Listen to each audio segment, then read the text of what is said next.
Ito mga kanukis yung mga 1 month old na manok natin. Isang buwan po to. Oh. Hinati po natin yung kulungan nila para yung bagong lapag natin kahapon, mga bagong lapag lang to.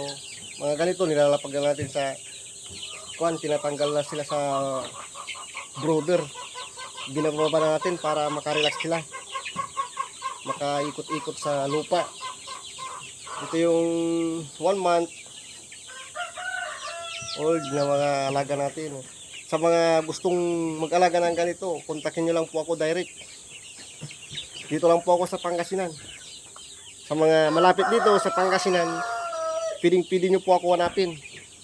Direct message nyo lang po ako. Jeffrey Toledo. Ito rin po yung may available din tayo mga 2 weeks.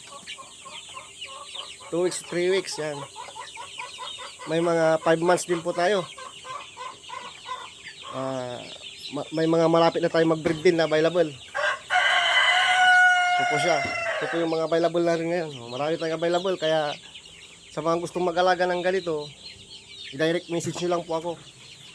At sa mga mahilig dyan sa manok, huwag nyo pong kalimutan, i-follow po ako sa aking page para ma-update ko po kayo palagi sa aking mga video.